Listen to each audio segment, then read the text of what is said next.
Voilà, les gars, aujourd'hui, je voudrais répondre à ce commentaire une fois pour toutes. Parce que bon nombre de personnes m'ont déjà posé cette question. Vous voyez, les gars me posent toujours la question à savoir pourquoi j'étais dans l'armée et je n'arrivais pas à me lancer dans le domaine de la sécurité ici aux Émirats Arabes Unis. Voilà, lisons d'abord le commentaire de notre jeune frère ici. Salut le pro, pourquoi vu du fait que tu étais dans l'armée au Cameroun, tu ne te lances pas dans la sécurité à Dubaï? Voilà. Les gars, il faut que je vous dise une vérité. Il faut que je vous dise une vérité et ça va aussi aider cela. Quand il dit cela, vous comprenez, non? Parce que c'est la pire des erreurs que certains hommes en tenue font souvent, vous voyez. Ils se disent souvent que le fait d'être dans l'armée ou alors le fait d'être un corps habillé au Cameroun te donne accès facilement au domaine de la sécurité à Dubaï. Les gars, c'est archi faux. Vous voyez un peu, c'est archi faux. Déjà quand un homme en tenue quitte son pays, pas seulement le Cameroun, hein, vous savez, il y a plein de militaires ici, policiers, gendarmes, ici aux Émirats Arabes Unis, qui viennent dans différents pays africains. Vous voyez, ils sont versés ici comme ça, Boumaï. Et la plupart de ces gars-là ne sont pas dans le domaine de la sécurité. Certains font les petits jobs comme moi, d'autres n'ont même pas les papiers, et d'autres ils sont comme ça en fait, vous voyez. Mais cela ne veut pas aussi dire qu'ils n'entrent pas dans le domaine de la sécurité, vous voyez. Certes, il y en a qui entrent dans le domaine de la sécurité, mais ils sont rares. Voilà, je vais donc vous dire pourquoi est-ce que les ex-militaires ou alors les ex-hommes en tenue qui ont fui le corps dans leur pays n'entrent pas facilement dans le domaine de la sécurité ici aux Émirats Arabes Unis. Voilà. Premièrement, les gars, il y a les conditions à remplir. La maîtrise de la langue anglaise.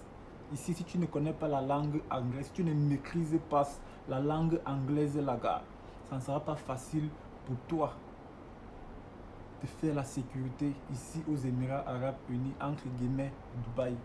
Voilà. Deuxième condition à remplir, tu dois avoir un certificat de sécurité des Émirats Arabes Unis. Ici, on ne gère pas que tu étais dans l'armée dans ton pays, tu étais policier, on ne gère pas ça ici. Soit tu as le certificat qui prouve que tu as suivi une formation dans le domaine de la sécurité ici aux Émirats Arabes Unis, ou alors tu n'as pas. Vous voyez. Et pour l'avoir, il faut dépenser minimum, c'est combien là, 1800 dirhams. Font pratiquement, attendez un instant, 1800 dirhams, je prends ma calculatrice, je calcule devant vous, 1800 dirhams, parce que le certificat là coûte 1800 dirhams, 1800 dirhams fois 180, tu dois avoir minimum 324 000 francs, donc on arrondit à 325 000, vous entendez? Donc le certificat de la sécurité coûte 325 000 francs en francs CFA. En dirham, c'est 1800 dirhams. Voilà. La troisième condition, c'est quoi? La troisième condition, c'est encore quoi là? Je pense que ce sont les deux conditions à remplir. Vous voyez un peu, non? Ce sont les deux conditions à remplir. Tu dois maîtriser la langue anglaise, tu dois avoir le certificat de sécurité. Et la troisième condition, c'est pas une condition en fait. Et la troisième chose, je vais dire ça comme ça, tu dois avoir le bon réseau.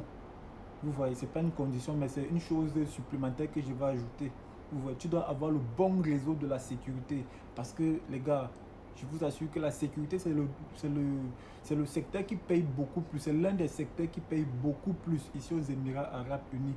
C'est la raison pour laquelle certains Africains font de ce domaine un business. Ils vendent le travail de sécurité à leurs propres frères. Et ils vendent ça très cher. Vous voyez, donc tu dois d'abord avoir un agent sûr, de confiance, genre quand tu vas lui donner ton argent, tu seras recruté dans la compagnie dans laquelle il t'amène là. Vous voyez, parce qu'il y a les malhonnêtes ici là, tu lui donnes ton argent, ils mangent ça, ils n'ont pas pitié. Vous entendez, non? Ils n'ont pas pitié. Donc le domaine de la sécurité ici, les gars, ce n'est pas facile. Vous entendez, non? Ce n'est pas du tout facile. Certes, certains travaillent, mais ce n'est pas facile. Donc c'est un peu ça qui a fait en sorte que je ne puisse pas pousser mes pensées de ce côté-là, parce que c'est un domaine vraiment complexe. C'est très complexe. J'espère que je t'ai répondu, mon frère.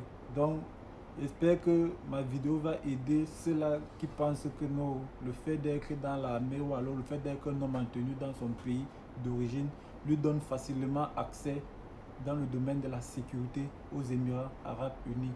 J'ai dit et je redis que c'est faux. Voilà. Abonnez-vous, c'était Kevin Lotaro, le schématiseur. On est ensemble.